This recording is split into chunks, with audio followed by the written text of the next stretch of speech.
Hi, and welcome back to my channel, Tracy's Local Learnings. I'm glad you dropped by. Today I want to talk about a few tips and tricks to pressure canning that I've learned over the years that make the experience more relaxing, and you look forward to doing it instead of dreading all the work, because it's really not that much work if you get organized ahead of time. So when you're pressure canning, you want to make sure that your pressure canner, of course, is ready to go, cleaned out. You grease your rubber seal if necessary. You want to make sure all your vents are clear and open and everything is working. So once you do that, you want to make sure you put the required amount of water in it. Mine, I put about 2.5 inches or 3/4 into the bottom of mine, and mine's a Presto. Once you do that, you can get your water going in your pressure canner. You don't put the lid on, like clamped on. You just kind of put it on top so that the air can escape while it's warming. At least that's what I do. Once it's warm, I turn off my heat. I put the lid on, but again, not locked into place. And then I go and I focus on the inside. I get my jars that I'm going to use if it's for hot content. I get my jars into some hot water. Typically I put them in the sink, and then they're ready. Then I get all the things that I need. I want my lids in nice warm, I want my lids in nice warm water so the gaskets have no problem getting a good seal. I want to have my funnel so I can try not to make too big of a mess. The device that I'm going to be transferring the product in, your debubbler, and your headspace tool. So with bone broth, it's a 1-inch headspace. So I'll check my jars to make sure that I know where that is. And then I want my white vinegar to clean the rims so there's no grease or anything on them to cause for your jar not to seal. You want a cloth or a paper towel to apply the vinegar on. You're not really applying the vinegar, just cutting the grease. And then salt if you're going to add it, or any other herbs or seasonings that you want to add to your product before you can it up.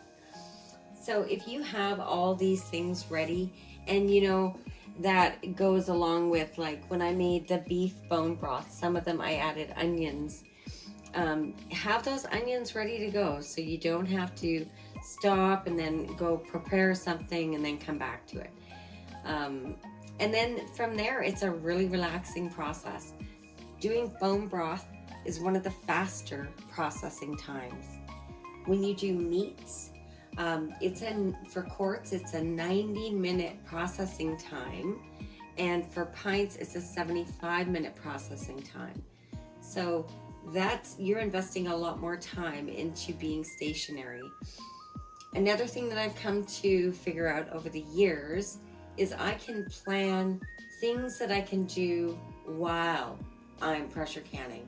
Other tasks that I need to get done, whether it's a laundry basket full of mismatched socks or whatever, you know what I mean. You can put your tasks close to where you are and get them done so you're not just wasting time watching your pressure can. Don't be afraid to try things, make your own recipes. A couple things to avoid is overusing sage in the pressure canning. I hear it can get quite bitter. I've done a couple products with some sage in it. I don't find it to be a problem, but I guess you have to like sage. And again, you want to use your own taste of what you want, because you don't want to go through all this work and all this effort and all the money to get these things on your shelf and then not enjoy them when you open them. Another thing is you want to rotate through your stock. Like every time I make bone broth, whether it be beef or whether it be chicken, I go to my section in my pantry and I take the older stuff and I bring it forward and I put the new stuff to the back. And that way you have an accurate count on what's good and where your shelf life is at, and when that way when you need to make more. Other than that, you can get canning books. I do a lot of my times and whatnot from the Blue Ball canning book. I don't know, you know, do your research on it. And bone broth is so healthy for us. It's so good for your immune system, digestion, just, you know, it's amazing. I should actually do a video on just the benefits of bone broth. Maybe I'll do that. I'm just canning up some chicken bone broth right now to show you the process. So you know what it looks like, you know what you do. So you get your hot jar. Where did I put my funnel?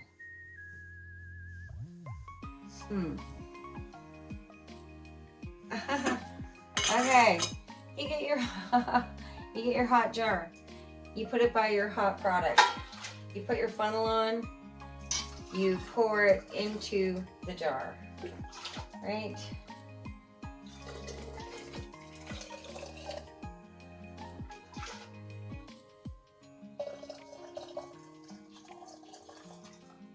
With liquids such as bone broth, this is chicken bone broth, you leave 1 inch headspace. So, when I'm talking about headspace tool, so you would leave 1 inch. Can you guys see that? Yeah, okay. So you put this on the top rim of the jar and it should just touch your product, and that's a 1 inch headspace.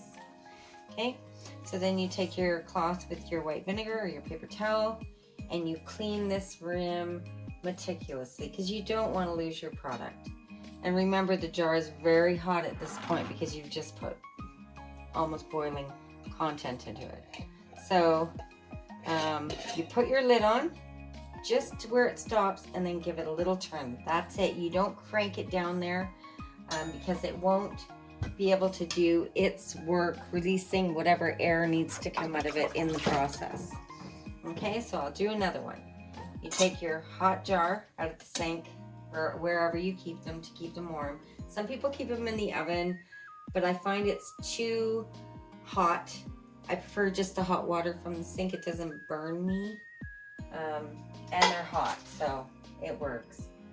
So you fill your jar with your product.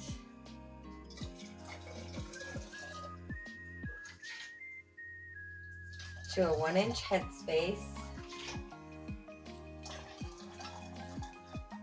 And these are the classical pasta jars. I reuse them and reuse them and reuse them, and they're a wonderful jar. They're Atlas mason jar. They're meant to do this. This is how they do it, right? When you get your products from them, they've gone through the same process we are doing, but on a much larger scale, I'm sure. Okay, so you wipe off the rim of your jar. If there's anything like hard in here, then this is where you would do your debubbling. Check your headspace, put on your ring, give it a little snug. That's it. And you're on to the next one. Okay, so taking the chicken bone broth, putting it into my already warm canner. Probably should be a little hotter, but you know. I set up my Camp Chef stove out in the garage, and this is where I do most of my canning. I don't know if you noticed the design in my kitchen. The microwave is right over the stove, so my pressure canner doesn't fit there. It would, you know, probably be easier because when you control the temperature on your stove, you can just set it and forget it. But when you're dealing with this type of a heat setup for your canning, if there's wind and it blows out your flame, you have to kind of get that lit right away again and be very vigilant with that. Again, when you're pressure canning,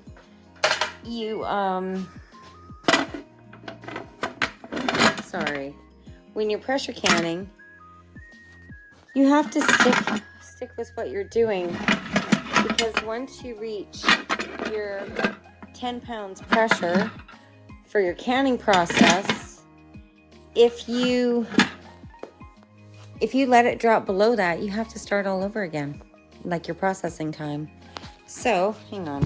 Okay, so here we go. Here's my pressure canner.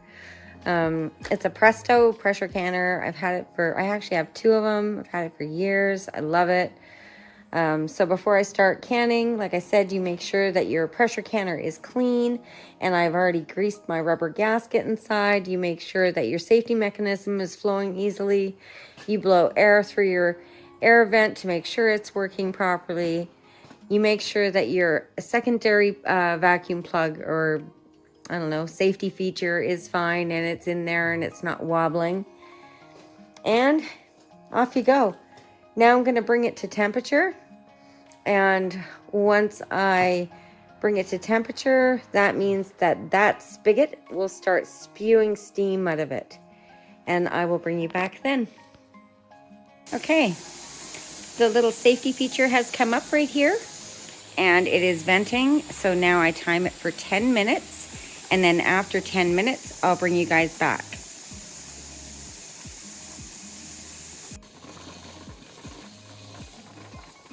Okay, once you've gotten to your temperature for your elevation, this is where you need to adjust your temperature to your whatever you're using. An electric stove is a lot easier to adjust than the gas one or the propane. Basically on this one, I almost turn it off once it reaches its temperature, and it'll hold it there until the end of the processing time. That's why it's difficult to do it, and I do it in the garage. There's no wind to blow it out and cause me any unnecessary stress. So when this is done, you just turn off the heat. You don't touch anything, you don't move the canner, you just turn off the heat and allow it to cool naturally. It usually takes 15-20 minutes, and then when you do come back, this this safety valve, it will be down. Your gauge will be at 0, and then you can lightly bump your weighted gauge. Just tap it, and if you hear any hissing like it's releasing, then just leave it alone for a little while longer. You shouldn't get any siphoning in your jars that way. It's really important that you let it take its time and do its business. Let it cool naturally. When everything is at 0 and there's no steam, you can then remove your weight. You can take your lid off, and always, because of the steam, open the lid away from yourself. You don't want to burn your face with steam. So open it away from yourself, and then usually I will even just set the lid on kind of cockeyed and let it sit there for another 10 minutes and just get used to the room temperature. So when that is all done and I'm ready to take these out with my handy dandy jar lifter, I'll bring you guys back. Okay, so I just came back. The lock is down, the gauge is at 0. We're gonna tap this. There's no steam, no steam. Okay, now you're ready to open the lid. Usually what I do is I just crack it like that. Make sure you open it away from you so you don't get steam burnt. Just crack it like that. And now I'm gonna give it an additional 10 minutes. Okay, we are all done here now. It's cooled down. There's my beautiful jars. Now I take my jar lifter, which I forgot to talk about, and I grab my jars and I bring them out. Now, once you take them out of the canner, you just want to place them somewhere they're going to be free to just sit there for the usually I'll leave them overnight. So it's around, I think, 1 o'clock now. So tomorrow morning I will come down, I will grab my jars, I will take them upstairs, make sure they've sealed, wash them up, and label them with what it is and what the date is. That way, anytime I need to make more, I know how far back I have on my shelf. Some of them I do differently, so I like to have a variety of different types of chicken bone broth. You know, you can do anything. You can do a chicken ginger, you can do chicken garlic, you can do anything really that your taste buds are after and that you enjoy. Okay, so my jar lifter. I've got my jars out of the hot pressure canner, and I didn't really talk about the importance of a jar lifter. Even when you're heating your jars up before you start the canning process, it's great if you heat them in the oven to have a jar lifter to grab them out. I do mine, like I said, in a sink of hot water, so I totally forgot to talk about it until the end when I need it to get my jars out of the pressure canner. So this is all done. A couple of the cans were pinging there a second ago. I was hoping to catch it on film, but it looks like they're sealing nicely and it looks absolutely delicious. I hope you guys enjoyed this video on kind of basic 101 to pressure canning. Don't be afraid, you know, give it a try. You can start, like I said, you can even start with pressure canning jars of water if you want, you know, so you don't lose anything if you're that uncertain. But it really is very, very enjoyable and easy and very rewarding being able to make your own product, knowing what the ingredients are, and have it on your shelf for the recipes that you love. Okay, so the bone broth that I've done 8 jars of chicken bone broth. I've done 8 jars of beef bone broth, even though I already ate one. And they're ready to go on my shelf. All you have to do is wash up your containers, label them, date them, and they're good to go. So these jars here, the reason that I go with 25-minute processing time is because this is a quart. Can you guys see that? Yeah, this is a quart jar, okay? Now a quart jar is basically 4 cups, okay? This is the size jar that I'm using. That's the reused classical pasta jar. They do have more than one size. They have a pint size, but this is in the middle. This is 3 cups. I really like this size of jar for many, many different things, and my bone broth is one of them. And then this is a pint jar, and a pint jar holds 2 cups. So when the processing time is for a pint jar, you use those times. So for bone broth, it would be 20 minutes for a pint. For a quart with bone broth, it would be 25 minutes. Now, because this jar is in between the two, I run it for the 25 minutes for the quart. You don't cut any time off of it from the size of the pint to the size of the quart. Anything in the middle goes to the larger size processing time. Okay, I hope you guys learned something new. I'm going to be doing many more videos on canning, both pressure canning and water bath canning. I have some great ideas of things that I've actually never pressure canned coming up. So I hope you guys stick around, subscribe to my channel, like the content if you enjoyed it, and please leave a comment or question down below, and that way I can create content that you guys want to see. I hope you all have a wonderful day. Bye-bye.